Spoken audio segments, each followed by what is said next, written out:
Bonjour, voici une petite capsule pour voir ensemble en fait différents outils de curation qui permettent de faire de la veille professionnelle. La veille en fait a un objectif qui est de se tenir informé en fait dans un domaine spécifique sur des questions, sur des thématiques avec lesquelles vous travaillez ou avec lesquelles vous avez un intérêt particulier.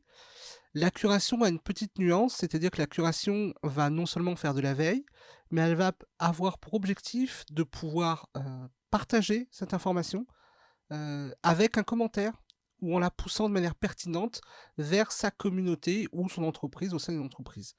Donc on a bien 2 choses, on a la veille en fait qui permet d'être informé et la curation qui permet et d'être informé et de partager de manière pertinente cette information. L'idée là est de vous présenter 2 outils qui permettent de le faire de manière automatique. L'idée n'est pas de dire laquelle est meilleure ou laquelle est plus intéressante. Il y a plusieurs outils comme, Scoopit, Medium, NetVibes, pour ne citer que ces applications-là. Je vais juste vous parler de 2 applications que j'utilise moi personnellement. Donc on va commencer tout de suite et on va commencer par Feedly. Alors Feedly, voilà. Donc quand vous arrivez sur Feedly, alors vous avez un compte, vous devez vous connecter, créer votre compte, et cetera, et cetera.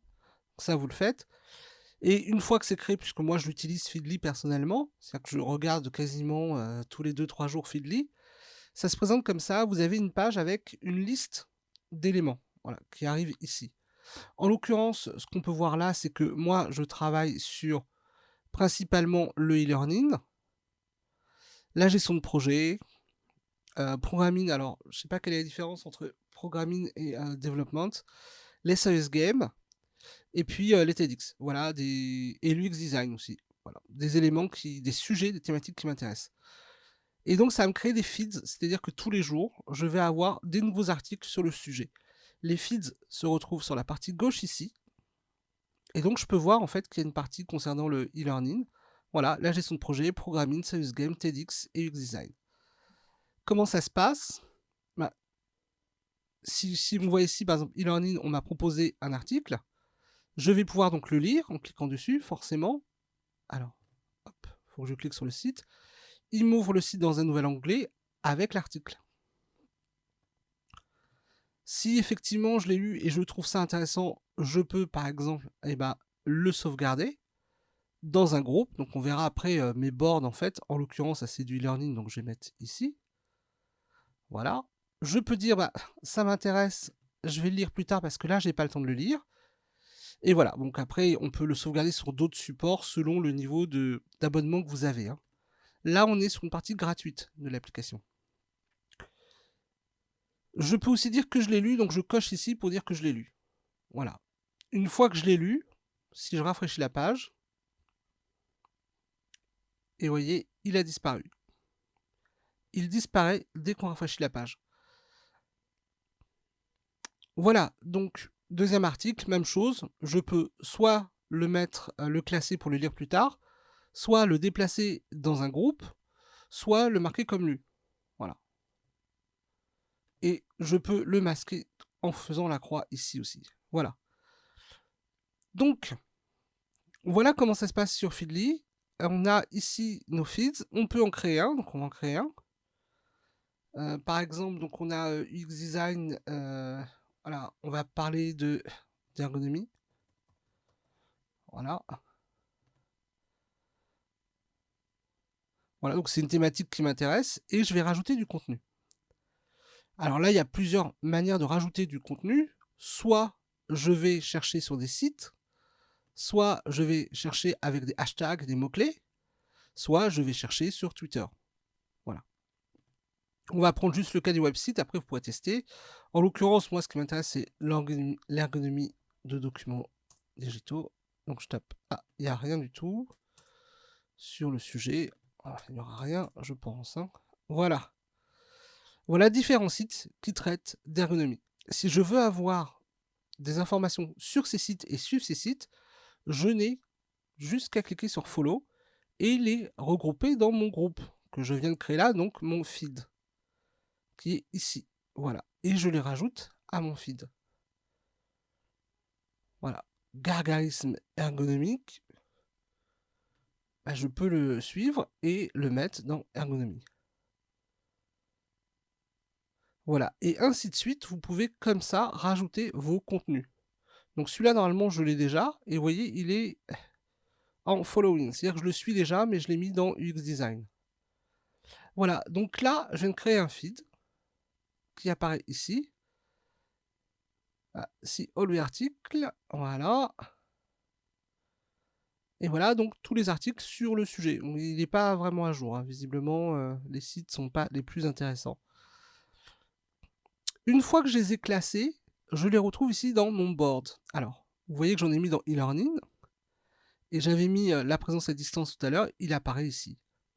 Et donc à partir de là, en fait, je vais pouvoir, moi, garder petit à petit mes articles intéressants.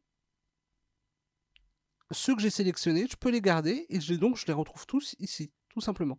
Alors vous voyez que là, on peut rajouter en fait ici et partager en fait cet élément avec la team. Ça fait partie du forfait payant de Feedly. Donc là, je vais pas le faire, mais vous pouvez ensuite générer en fait une newsletter, et c'est là où on va parler de curation. Vous allez pouvoir partager ce contenu auprès de vos équipes. Voilà, de vos équipes, de vos collègues, de votre communauté de travail. Voilà comment fonctionne Feedly, donc c'est assez simple, et en tout cas avec la version gratuite, vous pouvez facilement vous faire en fait une petite revue de presse rapide pour vous individuellement. L'avantage aussi de Feedly, c'est qu'on a quand même l'application mobile. Voilà, je vous ai parlé de Feedly, on va passer maintenant à une autre application qui s'appelle Paperly. Alors, Paperly, voilà, donc vous avez créé votre compte, il faut créer votre compte, hein, bien sûr, donc moi je l'ai créé, et une fois que vous avez créé votre compte, vous arrivez sur cette page-là, qui vous propose en fait de créer un journal, parce que sur Paperly, vous êtes sur un journal, tout simplement. Vous devez créer votre journal que vous allez donc partager dans l'idéal. Donc, il est un peu différent parce que Paperly, au lieu de vous demander vos sources réellement d'informations, il va quand même vous proposer une recherche en fait par intelligence artificielle en fonction des thématiques que vous avez. Donc vous avez des thématiques ici. Alors normalement je crois qu'on peut en rajouter, mais voilà, hop, si ça marche. Voilà. Donc là, je peux ajouter aux sources ce contenu-là. Voilà. Donc je l'ai rajouté dans mes sources, et je peux en rajouter donc d'autres qui se trouvent ici. Donc à savoir éducation, digital photography, quoi d'autre, social media marketing. Voilà, donc vous rajoutez ce qui vous intéresse particulièrement. Je pense que voilà. Une fois que vous l'avez, on va mettre happiness. Voilà, et vous faites créer mon journal.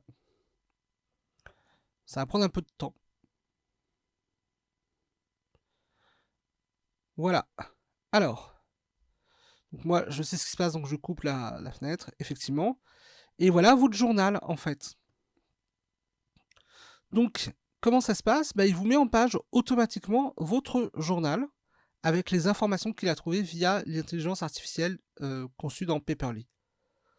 Alors, vous pouvez évidemment un petit peu modifier l'ensemble, c'est-à-dire dire bah, finalement rendre les salariés heureux, super, grâce au travail. Grâce à quoi? Aux technologies. Voilà, vous pouvez le mettre en une si vous trouvez que c'est important, et il monte en une. Bon, le journal, on va faire quelques modifications dessus, donc on clique en haut à droite sur la roue, et notamment dans le centre de contrôle, qu'est-ce qu'on a en fait? On a les mises à jour de ce journal, c'est-à-dire qu'il va se mettre régulièrement à jour. Donc moi, 17h, ça me convient pas, je serais plutôt d'avis qu'il mette à jour à 7h tous les matins. Comme ça, moi, je le reçois à 7h, et le matin, quand je travaille, je peux en regarder, et puis il me le met tous les jours. Alors, je peux changer, bien entendu, hein. Voilà. Et vous pouvez évidemment stopper. Vous pouvez stopper le calendrier de publication et éviter la régularité. Donc là, je ferme, ça c'est un premier point. Ensuite, le contenu ici, alors je peux remodifier ma source de contenu, rajouter effectivement des articles, en supprimer, etc. Donc voilà, les top articles sur cinéma sont dedans. Option avancée, donc on peut créer des sections dans son journal quand on veut en fait faire gérer soi-même en fait un peu plus toutes les différentes sections. On peut créer des sections. Donc là, j'en ai pas créé pour l'instant, hein, forcément. Et puis les personnes bloquées, sites bloqués, et puis gérer manuellement la priorité des sources. Donc je vous laisserai regarder, enfin, je vous laisse regarder cette partie-là. Au niveau des paramètres, on peut bien entendu changer... Je ne sais pas si je vais y arriver. Voilà. On peut bien entendu changer le titre. Hop, faut sauvegarder. Et donc ça change. Sous-titre. Voilà. Par exemple. Voilà, donc une vie avec les mains. Bon, si vous voulez effacer, vous pouvez effacer là. Ici, vous pouvez mettre le lien RSS, donc fournir le lien RSS à tous les clients RSS, comme ça ils ont la mise à jour qui arrive dessus. Et selon, j'imagine, le niveau où vous êtes, vous pouvez rajouter des éditeurs avec vous pour mettre à jour. Voilà, donc ça c'est sur la partie paramètres. Alors, vous avez différents modules qui vont être plus ou moins payants, en fait plutôt plus que moins, où vous pouvez après liker, enfin linker avec vos différents réseaux sociaux ce que vous faites. Voilà. Type de partage. Voilà. Et ainsi de suite. Donc voilà, il y a plusieurs éléments qu'il faudrait tester. Mais vous voyez l'idée. L'idée, c'est que quand vous arrivez là, vous avez un journal qui se crée tout seul et qui est mis à jour tous les jours. Hop. Vous pouvez ici donc aller modifier le contenu en cliquant sur le stylo. Rajouter un commentaire ici. Voilà. Voilà, donc là, vous pouvez rajouter justement ce fameux commentaire qui va justement mettre en avant des éléments. Si effectivement vous trouvez que c'est peut-être pas forcément des plus intéressants, vous pouvez supprimer un article. Voilà, celui-là, il n'est pas intéressant, donc j'enlève. Vous pouvez refaire la mise en page ici, donc en rajoutant des catégories, des sections, etc. comme ça. Voilà, la une, techno, etc. Voilà, vous voyez ici, on a donc un menu. Donc c'est bien entendu, quand vous gérez ici le contenu, que vous allez pouvoir modifier les sections du journal. Par exemple, bon, c'est des sections que je n'ai pas. Je vais donc les supprimer. Voilà, et ainsi de suite. Et voir, vous pouvez donc les rajouter. Voilà, donc ici, ici. Comme ça. Donc vous avez des sections ici qui changent et qui sont différentes à chaque fois. Bon, il y a pas mal de choses qui sont paramétrables, plusieurs éléments qui sont paramétrables. Voilà, par exemple, hop. Et une fois que c'est terminé, voilà, là c'est bon. Maintenant, votre journal, il existe. Il va pouvoir être mis à jour régulièrement. Et envoyé, en fait, tous les jours, vous allez pouvoir le recevoir. C'est-à-dire que si là, par exemple, donc moi j'avais fait des petits tests là, j'ai bien reçu ce matin un courrier sur un journal que j'avais. Voilà. Voilà le courrier que j'ai reçu ce matin à 7h40. Voilà. Donc, vous pouvez créer plusieurs journaux et donc passer éventuellement par trouver des sources de contenu. Ici, vous allez chercher une autre source de contenu par nom, par utilisateur, par flux RSS. Si vous suivez Elon Musk, voilà, vous rajoutez comme ça la source et vous la rajoutez à votre journal.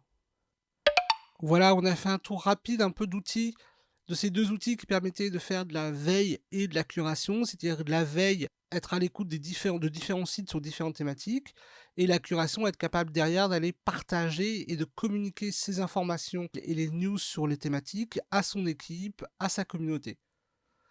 J'espère que c'était clair pour vous. Bonne journée.